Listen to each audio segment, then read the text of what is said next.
All right, how's it going, everybody? It is the Awesemo.com NHL DFS Strategy Show, and we've got a nice seven-gamer to close out the work week for all of you guys. Good slate. Hopefully, you had some success last night. I did not. Joined by Nolan though. And how'd you end up last night? Not so good, Jake. Not so good. Did not have enough Winnipeg 2. I wasn't able to get my lineups in, unfortunately, but we'll move it on.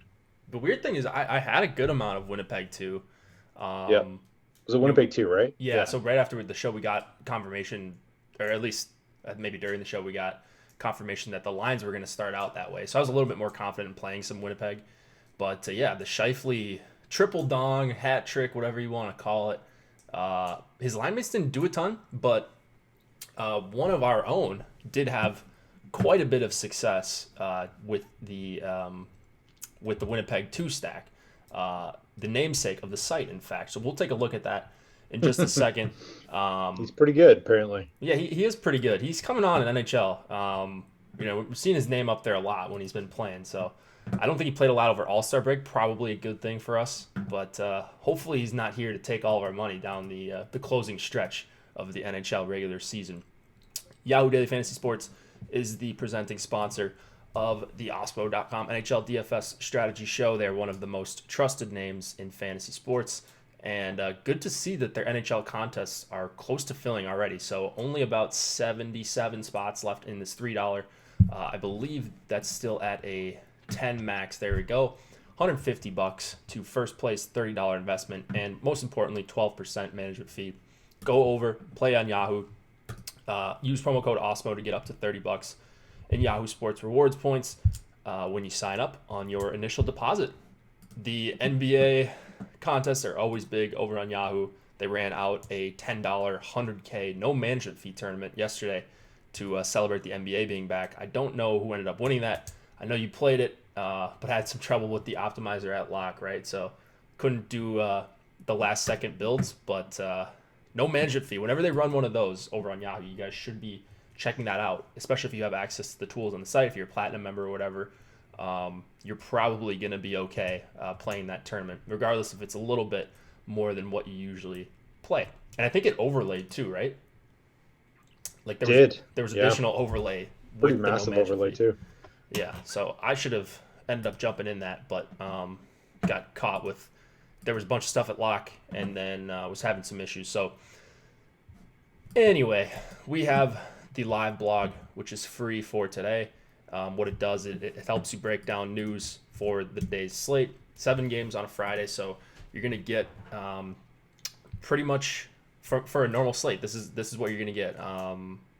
Stuff like this, little stuff, big stuff. Derek Ryan looks good to go for the Flames tonight, and Nolan wrote that.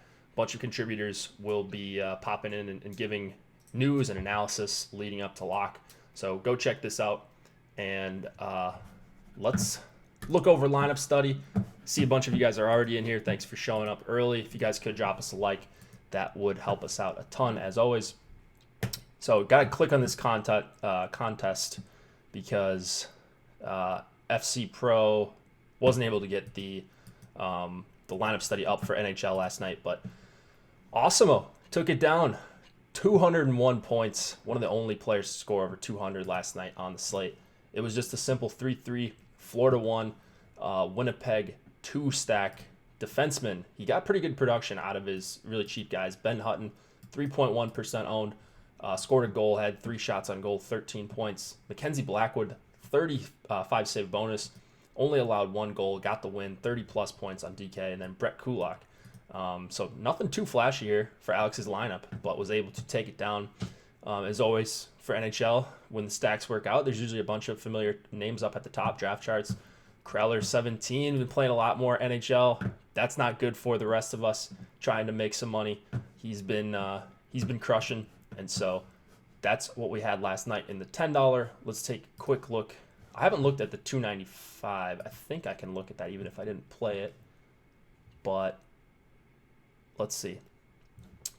JP J Prolezzo. I don't know how to pronounce this user's name, but same sort of thing you're seeing here. Shifley with Ehlers, and then Barkov, Achari, Huberdeau, Blake Coleman won off.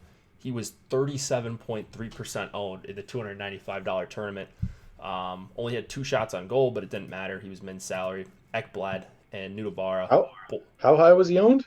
In the 295 yesterday, the icebreaker, he was 37.3% owned. Whoa. Yeah. Man, that's surprising. I feel like I know he's great value, but like that's insane to me. Yeah, so that's what happened last night. Was on the winning lineup. Edged out Tecmo 27 by 0.2 points, and then a big drop off draft charts in 3rd place. Yeah, man. I don't know. Felt like I should have had a better slate, but maybe I got rattled at lock. I'm not exactly sure what happened. Luckily, I had some lineups exported early, so it didn't. I didn't have as hard of a time as maybe some other people did. But I would suggest always export maybe an hour or 2 before lock if you're running a bunch of lineups, and that might help if there's ever a situation like that. Obviously, you can't really plan for that, but yeah, that's what I would suggest. And I forgot to do it on FanDuel, so I was stuck with all late slate players over on FanDuel, but did get some Jets, did have some Florida one, just ultimately didn't end up working out. Nolan, tonight is also the last night to qualify for the DraftKings live final. Have you taken any shots at that? Oh, better throw some money away. Let's go. It's full already. Oh. So it's 200. Man, I'm in it. I've tried a bunch of times this season. I've gotten a bunch of second places and stuff. But I've ran good elsewhere, so I can't really complain. Are you interested in being staked? No, I'm not. I mean, Just kidding. I don't know. You could, well, yeah. No, dude, I don't. Qualifiers are fun to throw money at and stuff. But Yeah. I'm not blowing my bankroll. I am playing it. It's the last one, so I'm gonna try to For win this sure, ticket. you gotta play it. Yeah, I totally would this, have been in there. Hopefully, take the trip to Nashville. A bunch of really good players Yeah. already queued. So excited to see that. And this is your last shot to take a trip to Nashville. I think the live final is next Saturday. Let's talk about the games. Rangers and Hurricanes. Let's 2.8 implied total for the Rangers. 3.6 for the Hurricanes. Igor Shesterkin and Peter Mrazek expected to go. Any changes on either side here? No. All right. Carolina. I thought there would be. I thought Carolina 1 would be like the overwhelming chalk just because of the good total.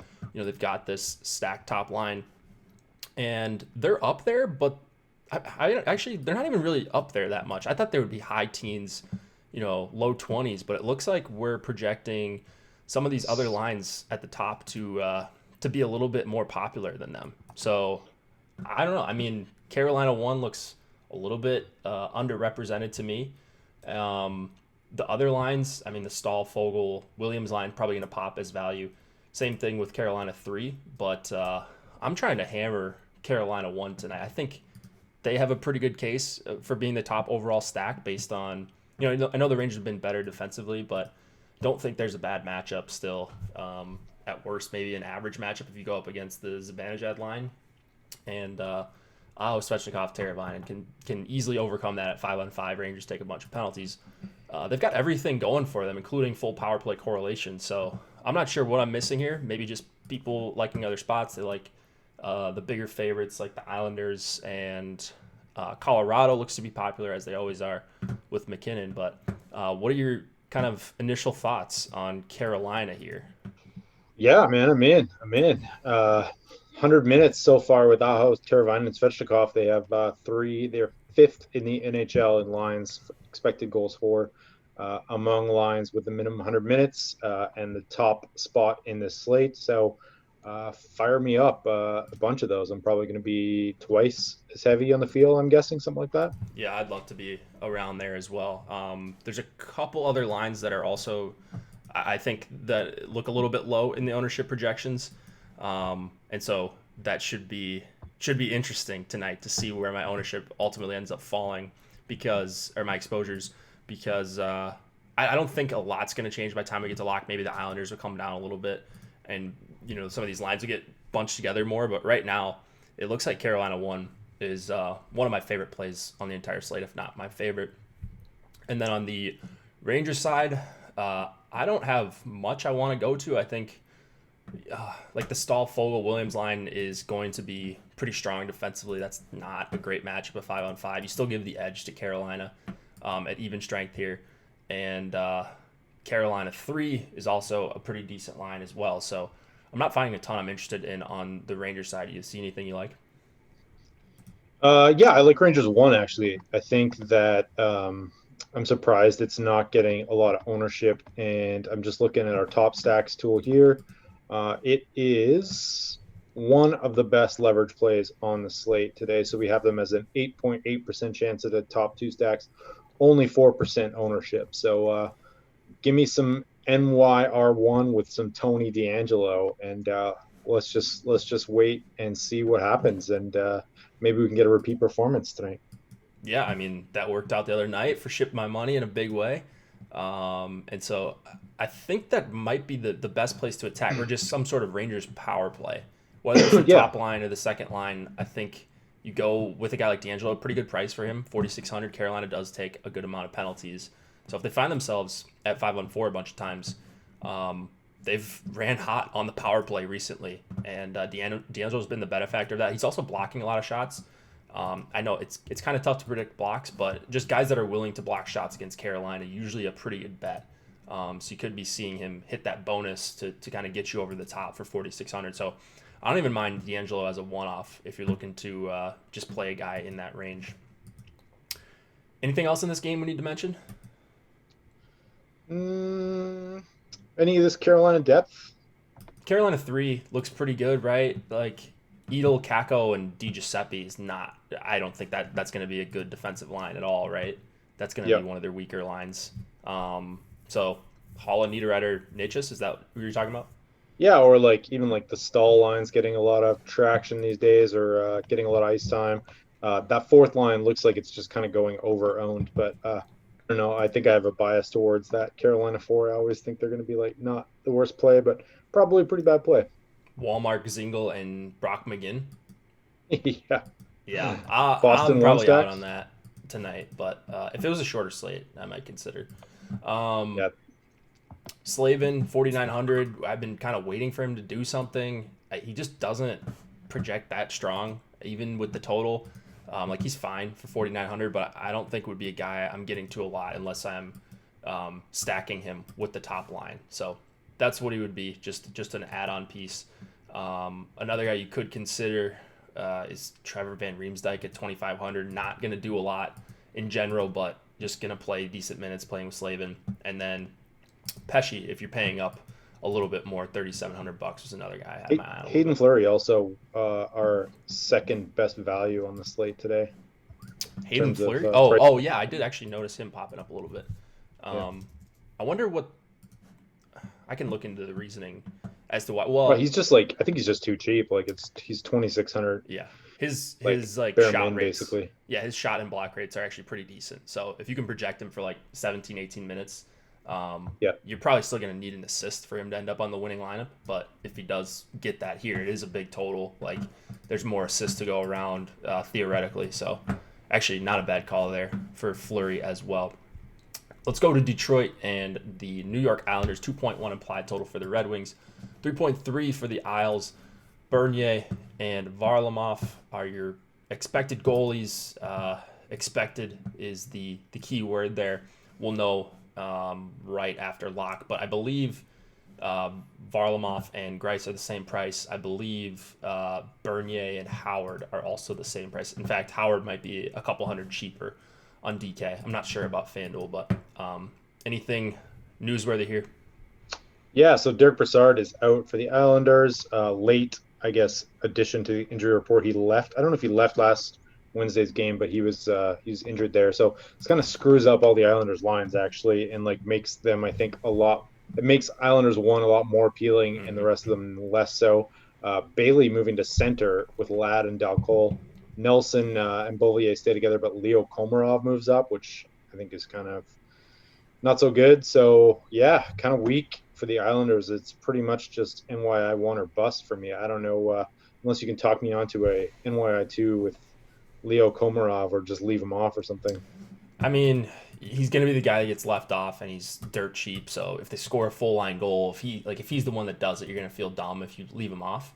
Yeah. So I guess you're right. like I'll have some Isles too in my multi-entry stuff, 150 max.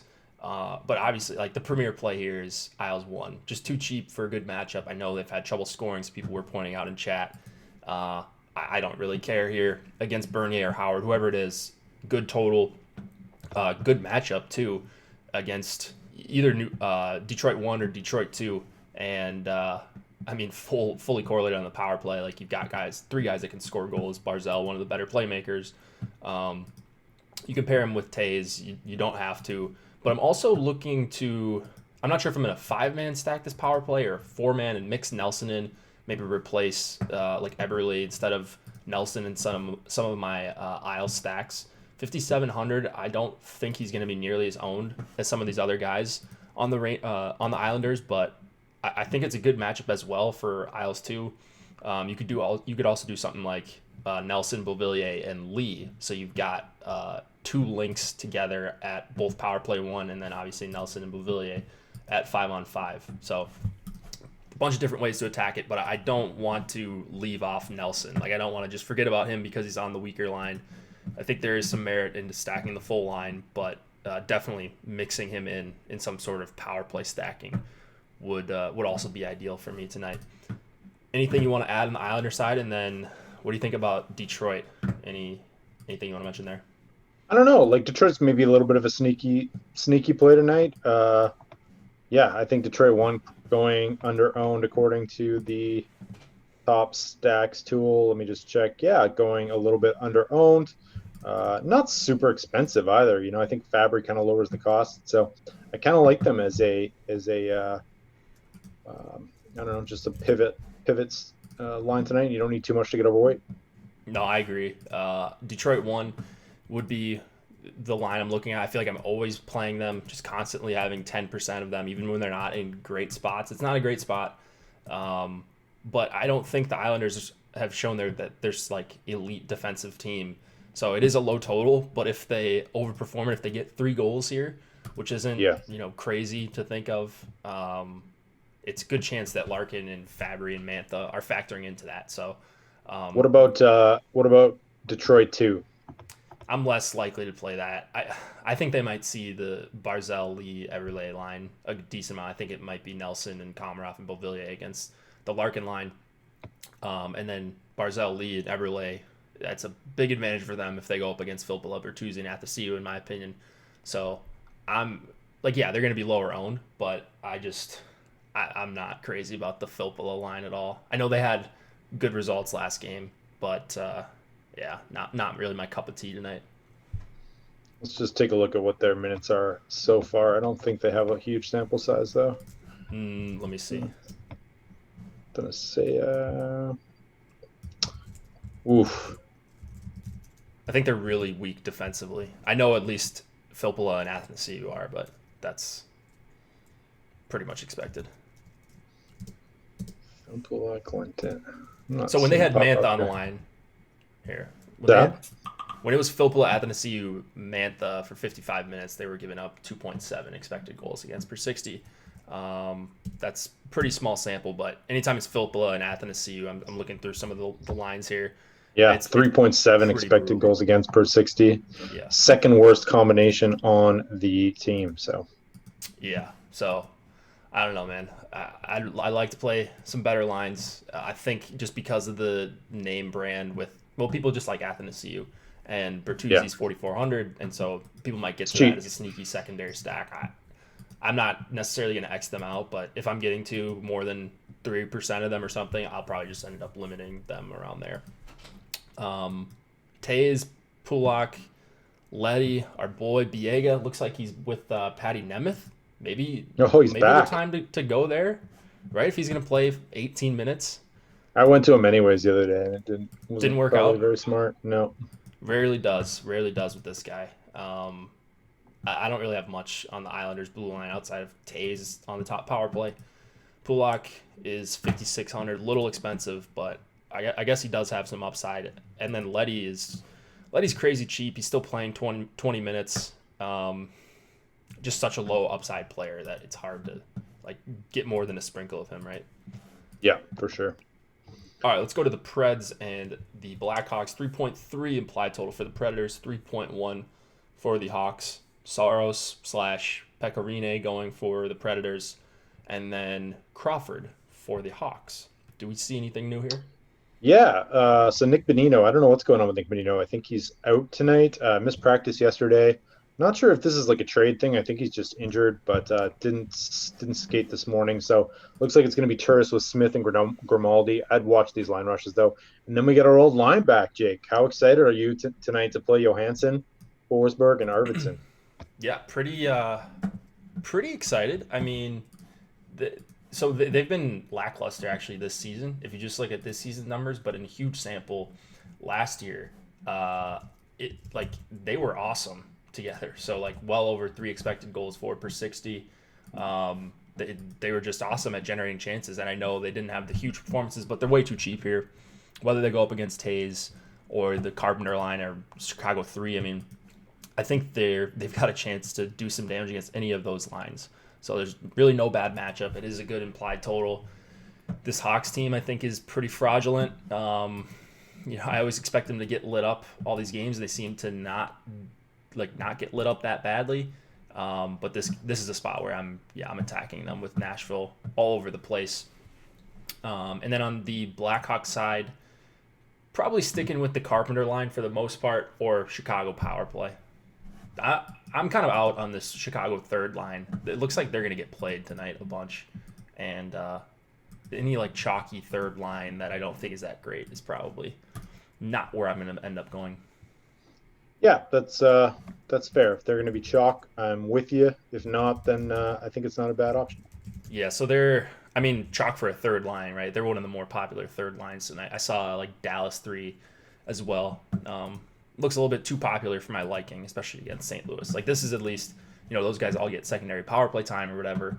So you could make a case for Chicago 3, but still Nashville 3 is probably going to be pretty strong as a line, even without Bonino there.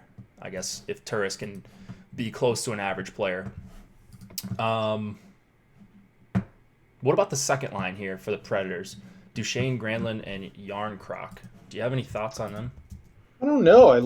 Not super excited. Looks like it's going over owned, but pretty good price point for 13.6 for the entire line. So I think it's a pretty decent filler stack. But I'm not going to have like crazy amounts or anything. I think a really good filler stack. I would be with you there. In fact, I think I like them a little bit more than you. I think they're too low owned for this spot in this price, and they have a decent sample of them being a quality line together. I know they're not like the best finishers, like Granlund's not, Yarncroc's not. But like I said, not really a bad matchup against Chicago when you're talking about evens.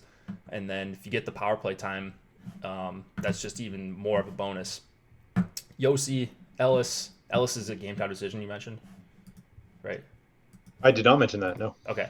It looks like we've got an error, so I'm guessing he's listed as a game time decision. He's supposed to be back in, though, is the thought here. Yossi's at 7,500.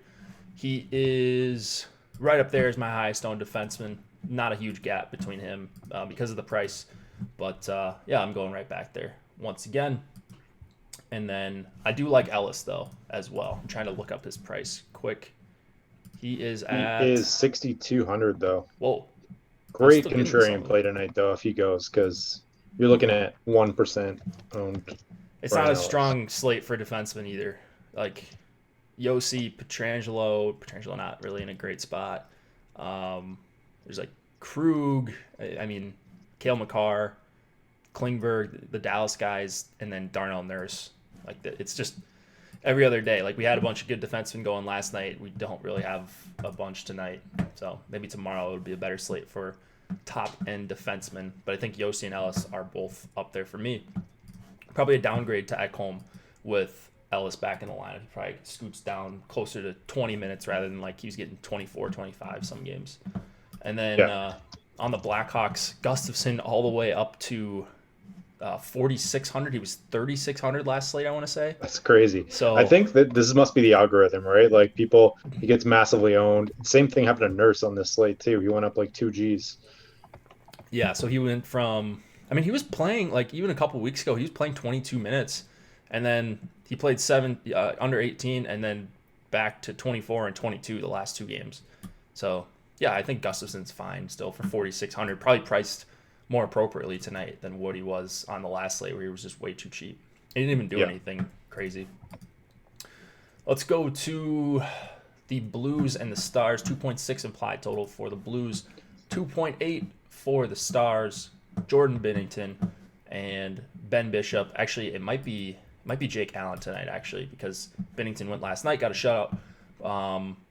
Anything we need to note here? Yeah, I would guess it's going to be. I think it's a pretty safe guess taking Jake Allen there. I don't see any changes. I don't either. I don't see a lot I want to play though, and I mean, Sagan, Hintz, and Perry, they've actually been okay together. It just feels like this is going to be such a slow-paced game. Now, I know the Blues... This is going to be like tight playoff style atmosphere tonight, I think. Yeah, and like I think my favorite play here is maybe just going back to Blues 1. They've kind of disappointed in two good spots back-to-back, and looking at where they're at in the ownership projections, pretty low. So, they're going to have an advantage at 5-on-5. The Stars do take penalties, and they're cheap. They're cheap. So, for all three of them under 5,500 on DK. If you've been going in on them the last couple slates like I have, and I guess I didn't play a ton of them last night, but a couple nights ago, I don't necessarily think this is the spot to get off. That's probably one of the better mid-tier lines in a vacuum. It may not be a great matchup going up against Faxicagliano and Como. They've done a decent job, but they're still going to see some of the top two lines for the Stars as well. And they're just, you would expect them to be really good together. So I'll take some stabs at St. Louis 1, especially where their ownership is at. And then that's really all I got for this game, man. Yeah, I like that. St. Louis 4. Oh, man. It's playable. They got good. Trust me. St. Louis 4 on the road. How many minutes did they play last night? 12. Yeah, that's too little for me. If How about this? If you want to go Boston 1 or something. They have. Hang on. Never mind. I thought I had it. Yeah. I don't know. I don't hate St. Louis 4 in a Boston 1 stack or something. I mentioned Dallas. 15 minutes for Sundqvist. What'd you say? 15 minutes for Sundqvist. Okay. Yeah. 15 for Barbashev. Back-to-back games. I mentioned that's Dallas. Not a fourth line. Dallas 3. I'm okay getting beat by this line if they are if they're on the nut lineup. I get that Radulov and Pavelski are cheap, but just when you look at the matchups here, there's nothing strong going for them against St. Louis here. St. Louis is deep, like you mentioned. They've got a good fourth line. They've got a good third line. The second line is solid. Top line is really awesome. And so I'm going to be low on Dallas 3 if I get to any of them. Based on what I do with the ownership projections, they might just get pushed out entirely because they don't project that great. I don't think they're a very good line, and they're going to be popular just because of the fancy power play 1 tags for Pavelski and Radulov. Klingberg would be the guy I'd probably pair. Well, I think you can go Klingberg or Heiskanen with Dallas 1. And I actually like both of those guys as one-offs a little bit just because there's not a lot to choose from in this range. But now that I'm thinking of it, D'Angelo needs to get a bump up for me. I think he's probably a better play than both of these guys the more that I think about it. Then who? Then both Klingberg and Heiskanen. He's right in between them. He's 4,600. I feel like with D'Angelo, though, it's correct me if I'm wrong, but it's stack or bust with him.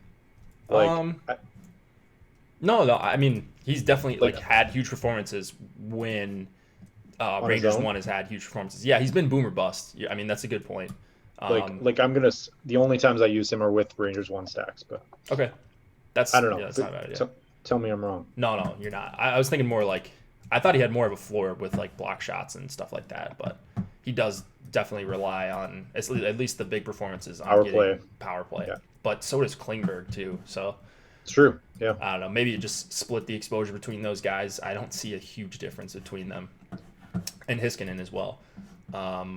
nothing really going for me on the Stars blue line either. Petrangelo's still at 6,700. That seems like a gross overprice. Just take the Faxo line and the Sunkvist line, pair them up, and you're good. Dallas 4, St. Louis 15 4. minutes. There you go. 15 minutes apiece. There you go. Unique lineup. Only the best here from Awesemo.com. All right, let's go to the Bruins and the Flames. We have a 3.1 implied total for Boston, 2.5 for the Flames. Rask and Talbot is expected to go. Actually, someone in Slack, Sam, says DFO just switched it from Halak to Rask. So who knows who's going All right. for Good to know. Boston, but regardless. Anything we need to point out here? Yeah, new middle 6-4. The Bruins looks like they're just shuffling a little bit here. Carson Coleman is down on the third line with Coyle and Bjork. DeBrusk up with Krejci and Heinen. On the Calgary Flames side, might want to watch two things. One, Giordano skated this morning. I don't think he'll go. I didn't check a report because I'm guessing it's very unlikely. But he did. Oh no, he skated on his own, so he's way off. And then as well, Derek Ryan, listed as day-to-day, did skate this morning at an optional. The only reason cause for concern there is he could draw in and screw up some of these bottom lines here. There could be ramifications, but I don't think they touch the top six. So, big question is, I think someone in chat, I lost it, but someone in chat was asking. The big question here is Calgary 2 going up against Boston 1. I think so. Is it hard match in that backline line? Yeah, it's been Backlund and Kachuk together. They've been playing well. I'm guessing they're not going to want Monahan, Gaudreau, and Lindholm to go up against them. So yeah, I would think it's going to be Backlund, Mangiapane, Kachuk against Boston 1. Boston 1's good enough to overcome any matchup, but it's not really a good one. They're going to get their 10% ownership or whatever they always get because they're Boston 1. They're amazing. They rarely kill you, even for that price. They usually produce at least a goal. Yeah. But is this kind of like two lines just kind of canceling each other out here? Like, I feel like that the Backlund Kachuk line has some great offensive numbers and a pretty decent sample size here. Like, they are one of the top lines on the slate in terms of expected goals for. I think they're pretty good defensively too. Yeah, and pretty good defensively. Yeah, and then the Bergeron line is elite defensively, less than 2 goals allowed, expected goals for allowed. So it's kind of I feel like both of these lines are like good plays, but also like you could see a scenario where they're just like, such a tight defensive matchup. I don't know which way to go. So I lean kind of fade, but I think that Calgary 2 is not a bad contrarian play tonight. Yeah, I think I'm probably gonna have more exposure to Calgary 2 than Boston 1, just because of the pricing. Like I usually give the upper hand to the home team. And you've got Kachuk on the top power play. I mean, this line's just playing really well. So maybe we're wrong on the matchups, but first of all, you have to be right on the matchups for Boston 1. Play them as popular, and then try to get weird with like a third line or a deep second line that people aren't playing as well, unless you just want to tie with everyone. So I don't know. I've been kind of soured on Boston 1. I escaped last game. I didn't feel great about it in Edmonton, but they got the full line goal early. They got the empty netter, but they ultimately weren't the nut play. And so you kind of need them to be the absolute nuts if they, like, for this price here and at this ownership. And so that's kind of what I'm fading here. I don't think I'm going to end up with much Boston 1. Calgary 1, maybe this is the time to. Oh. So they've been playing. I think you pointed it out, and really smartly so. Like if you look at their season-long numbers. Not very good, average at best. But if you look at them over like their last 10 or 15 games, they're actually really, really good. And if we think they're not going to play against Boston 1, maybe a chance to play them. They look a little bit overpriced, I think, for a tough matchup against Boston. It is a low total. Maybe that's the play here, honestly. So I kind of like still getting. What do you think? Like 5 to 7% ownership somewhere in there. We have them for like 7.7. Yeah, I think they should get a little bit of ownership here. They're not like outrageously priced, but I kind of like them just going through those matchups a little bit. So I might boost them up a little bit. I like that call. What about defensemen here? Hannafin 43, Rasmus Anderson, Seth Boy 3,300. Bunch of Michael scrubs. Stone again, Stone. just killing it in our projections right now. So Tuukka Rask not in on DK. Can't even pick him. Would it be? It must be. It must be Halak then. They're saying it's Halak. So either way, I'll figure that out on the projections once we get off the show. But sorry, what did you say? I don't remember. Oh, Michael Stone. Yeah, just getting a lot of love from the projections. Yeah, I think he's an okay per 60 player. A little worried about his minutes. They kind of jump around, and he's not that exciting where I need to make an exception for him all the time. 18, 20 minutes, maybe somewhere in there, but still not a great spot for him. I'm probably sticking to Hannafin here. And then on the Boston side, someone mentions Charlie Coyle in Slack. Jarrett mentions Coyle.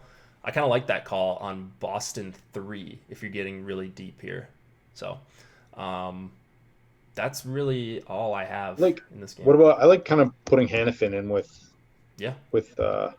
Calgary 1 stacks, right? Yeah, I don't know. Like, I guess the Boston PK is pretty darn good. So right, but I mean, you want the opportunities, and yeah, you rarely get more than 1 goal on the power play, anyways, during the course of a game. So you're just looking for that one shot where you can get that 4-man correlation or 3-man correlation on the power play.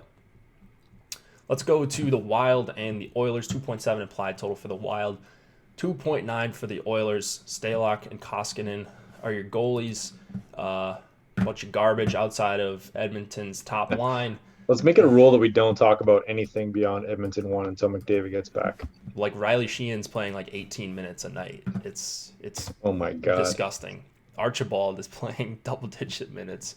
I'm trying to see who and so they're gonna come up for people if you're multi-entering.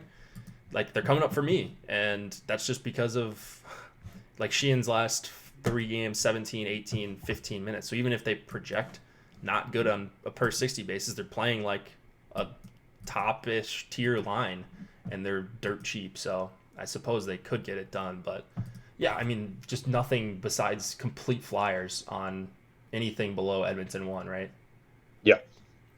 What's your take on Edmonton 1 though? Yeah, I love them. Draisaitl, Nugent-Hopkins, Yamamoto have been riding this line quite a bit.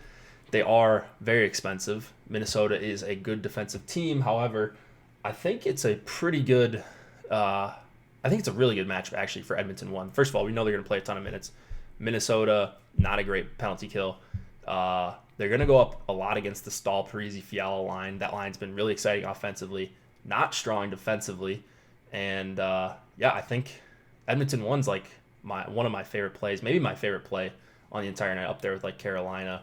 I'm glad they're priced up because they're playing like what Colorado, like they're playing the same sort of usage as what like a Colorado 1 was getting at their peak when it was McKinnon, Landeskog, Burakovsky, or McKinnon, Landeskog, and Rantanen.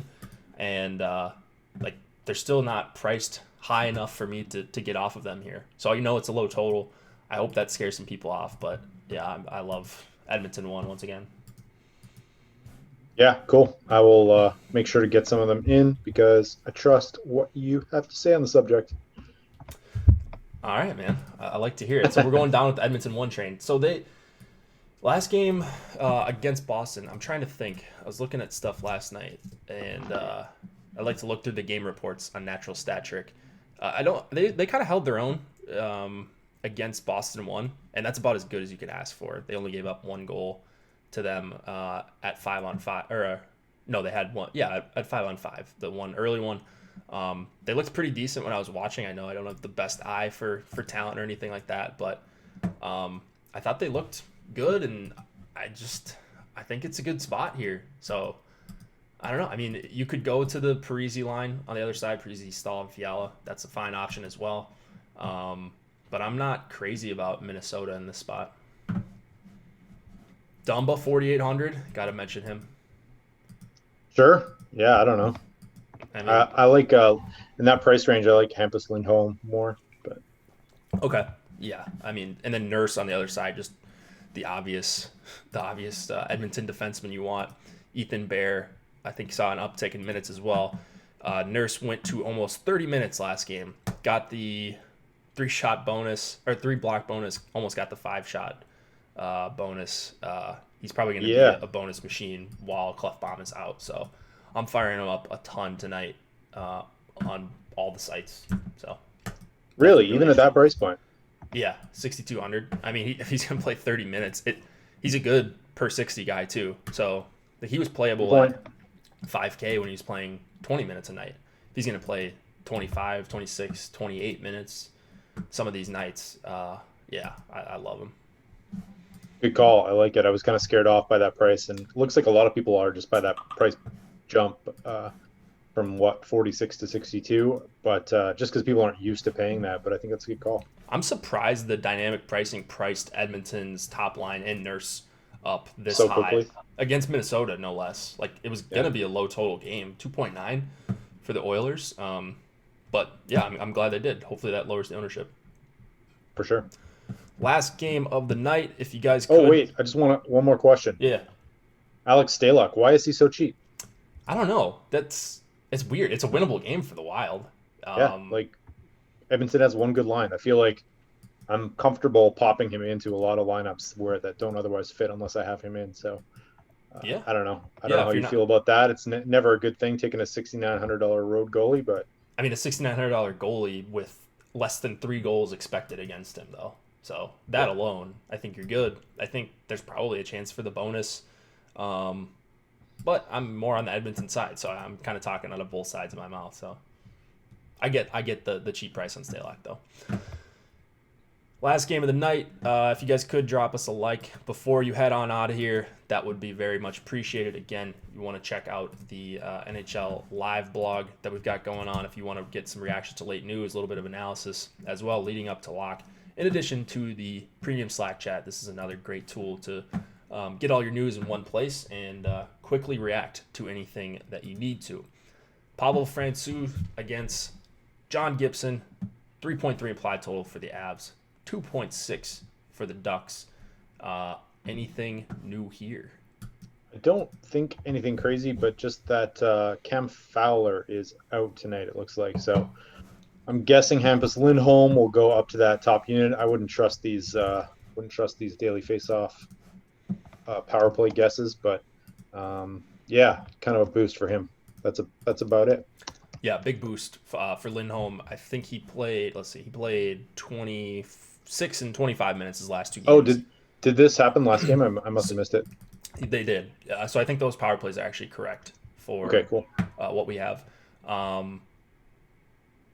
Anaheim 2 is also, formerly Anaheim 3, Henrique Ritchie and Terry. They traded Kasha today. I don't know what that was about. Just handing the Bruins a cup. That's what it's about. I guess so. Like that's your second line winger all of a sudden for the Bruins. So, whatever. They're not necessarily a sharp organization, but I think we're going to see Getzlaf for Callan Jones against McKinnon, Landeskog, Burakovsky. McKinnon popular. They should be. Really good spot here for Colorado. It's about as good as you can get on the road. And, there's just no spot. I wouldn't play McKinnon.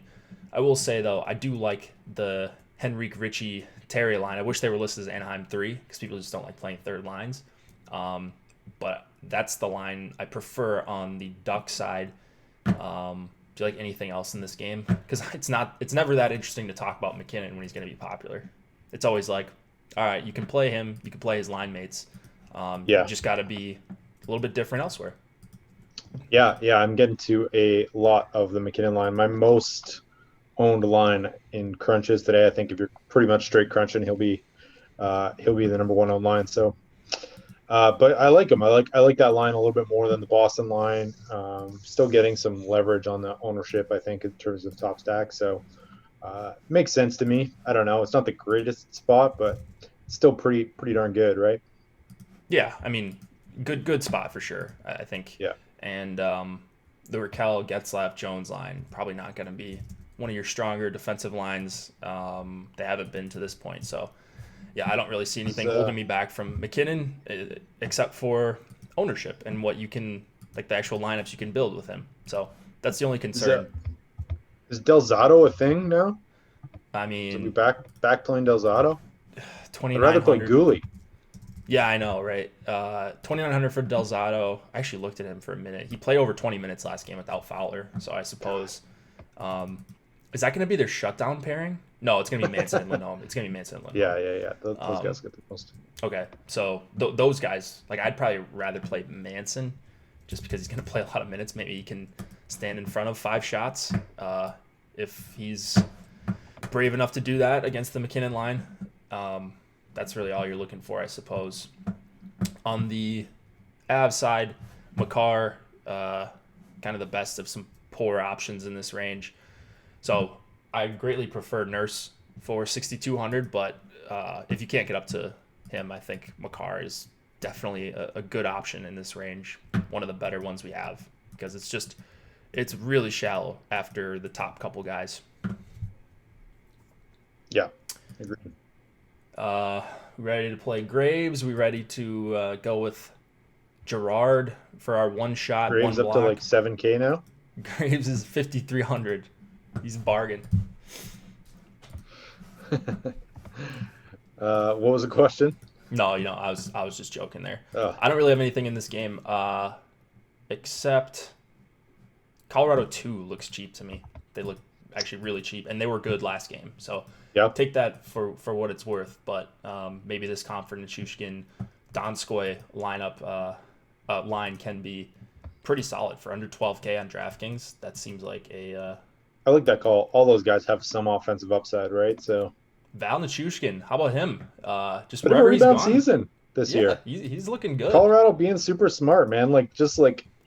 Up in the rebuild a couple years with Burakovsky and Donskoy. So yeah, they're going to be a force for the next decade. For sure. That's really all I got in this game. Shout out to Yahoo Daily Fantasy Sports for sponsoring the show. Go use promo code Awesemo to get up to $30 in Yahoo Sports rewards points on the site. That is free cash, and that is on your initial deposit. Go fill these NHL contests so they can offer some bigger ones. You're going to see some lower management fees, less sharks over on Yahoo. You know the point. I've said it a bunch of times, but they're actually opening up another $3 on Yahoo today, so that's good to see. Maybe tomorrow it'll be a little bit bigger. I got my Hattie pick already. All right, we're doing sub 5%, right? Sub 5. All right, let's hear it. This one's basically a lock. All right, Lindholm. Artemi Panarin. Panarin. Wow. Okay, so you like Rangers too? I don't know. Just throwing it out there. He shoots a lot. Okay. No, that's a good call. He does indeed shoot a lot. I will go with Kachuk is up there. Kachuk. I did see him. I was eyeing him down. I'm going to go a little bit deeper and see if I can find anything. We can go Mangiapane back to back. Braden Shen. I don't know. Could Braden Shen put me to shame with these deep dives. I'm going to have to take Pissick next time. I'll take I don't know. I kind of talked myself onto St. Louis 1 a little bit there. So I'll take Shen, I suppose. 2.6% projected ownership on DK.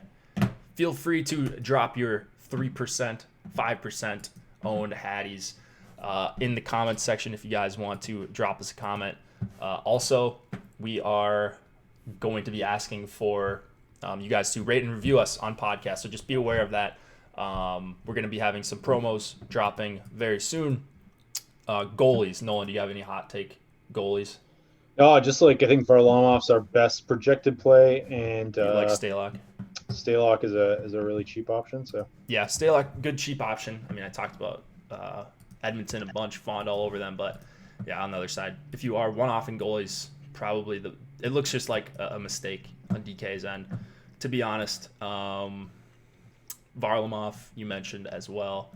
I'm trying to see who else are we projecting for some decent value here. Cam Talbot, yikes. Binnington, I suppose, or Binnington or Allen, whoever goes for the Blues. Seems like pretty cheap in a winnable game. Just the question is, how much volume is he going to see? That's really it. I mean, Shesterkin is probably going to see a ton of volume. He's been okay when he has. He is 7,400 on DK. So, hey, you got a few options. Yeah, I like that call too. All right, guys. Good luck, and I will see you back here tomorrow.